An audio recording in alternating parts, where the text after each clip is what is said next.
Добре дојдовте во утринската програма. Во последниот период патувате, информации добиваме за меѓународната активност на Националната агенција. Што е она што е актуелно, за да го соопштиме на јавност? Прво, благодарам на поканата. Да, многу се патува. Делумно се патува затоа што сега е период кога новата финансиска рамка за Европска унија, новата 7-годишна рамка 2027 ќе излезе, во кој што ќе се дефинират и средствата колкави ќе бидат за Еразмус. И сега Европска комисија практично не собира постана на директорски состаноци во кои што не прашуваат за добри искуства, лоши искуства. Она што можам сега да го соопштам е дека регулативата се очекува крајот на мај месец, овој мај, значи да излезе.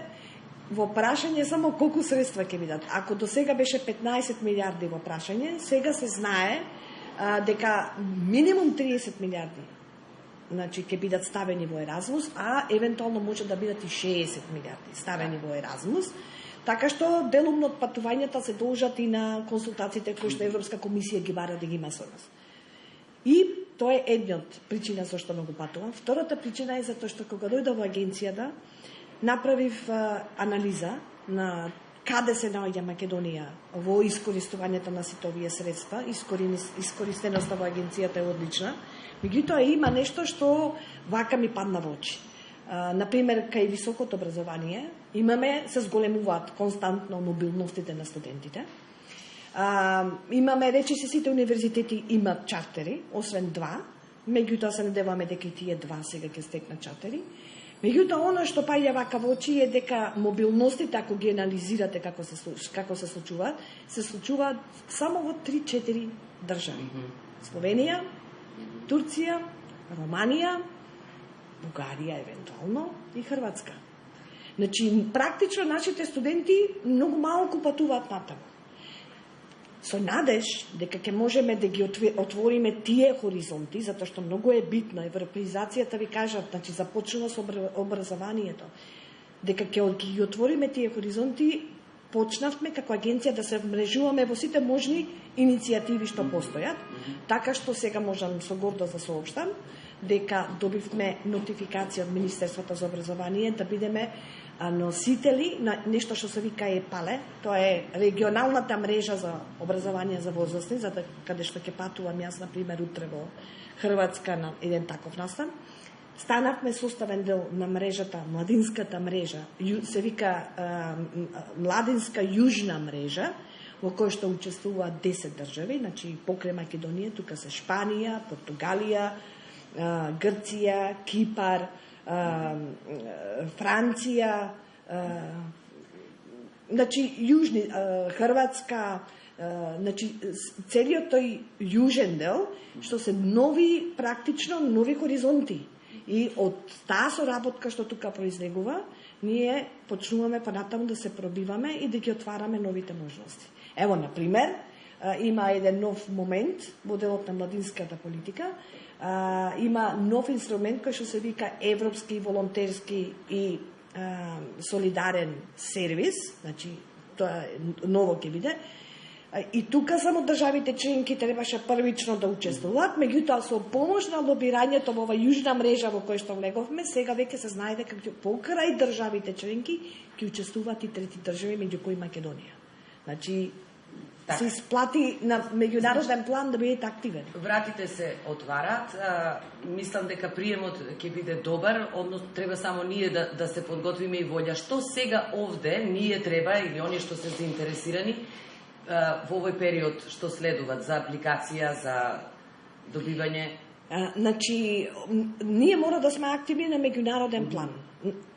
Политичката поддршка од страна на Европската Унија и од страна на државите членки, бидејќи мора да правиме разлика. Едно е вие што ќе добивате поддршка од Европска Унија, од комисијата, меѓутоа ние кога ќе преговараме со 27 држави членки. Од сите страни вас ви треба поддршка. Значи, од сите страни ви требат пријатели, да не кажам. Значи, мораме сите тие да ги отвориме. Вратите до сега беа, можеби не беа затворени, меѓутоа беа подотворени, да кажам. Сега треба буквално, да ги турниме отворени скрос и да покажеме дека ние сме тука. Ако вашите студенти студират само во комшилукот, значи немате вие врска реално со Европа, ви имате врска со југоисточна Европа. И нас ни е целта да отвориме, плюс друга работа. Многу малку студенти се заинтересирани во Македонија да доаѓаат. Имам најмногу студенти имаме од Турција, затоа што таму има квоти. Значи Турција има реално проблем, таму имат квоти и ти зато доаѓаат. И ако треба така да видиме, тогаш не можеме ние да се повалиме дека имаме студенти што се заинтересирани. А вие Македонија ќе пласирате во Европа, само како добра приказна, со помош на тие студенти што ќе дојдат тука да студираат и ќе можат, кога ќе се вратат назад, да кажат многу било добро тоа. Еден чекор е направен со новиот закон за високо образование. Затоа што таму е предвидено, меѓу другото, значи има неколку работи што се предвидени во насока на подобрување на односите, меѓутоа предвидени се исто така и курсеви задолжителни да имат на англиски јазик. Значи тоа значи дека ќе постои поголема заинтересираност да дојдат студенти од Естонија да студираат кај нас, па од Литванија, па знаете кога ќе почне на улица да се слуша други јазици, се менува и така се европеизираш. И смислата на постоењето и на што рековте ова вбрежување. За крај сакам да прашам, еден период кога сте на чело на оваа институција, може ли да го согледаме интересот да го кажете на луѓето, на нас, на студентите, на оние за кои што постојат фондовите? Можете се да подготвите, ако нема интерес?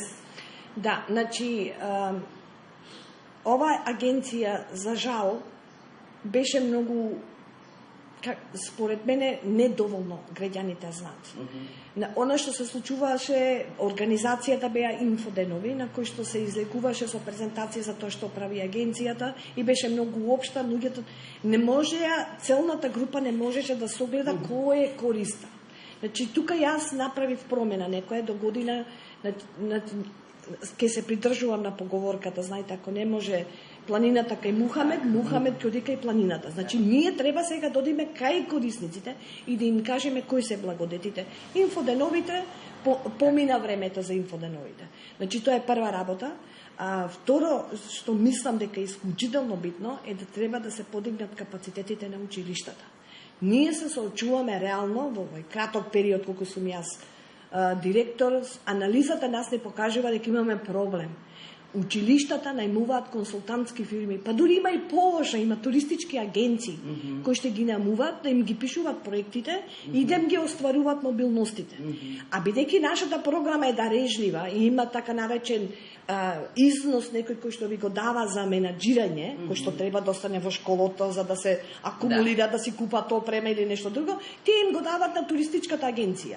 Значи сега ќе направиме промени, туристички агенции не, координаторот мора да биде вработен во училиштето, а за тоа да го направиме мора да ги подигнеме капацитетите на тие координатори кои што ќе бидат координатори во училиштата, за навистина да знаат како се управува со оваа програма. Ако може агенцијата да навлезе во сите документи за да аплицира да го направи, значи мора да се поедностави и тие што се од таму, од внатре, парите да останат тука. Се согласувам и тоа ќе се надевам дека до година ќе имаме поуспешна приказна на тој план. Ви благодарам за разговорот. Благодарам.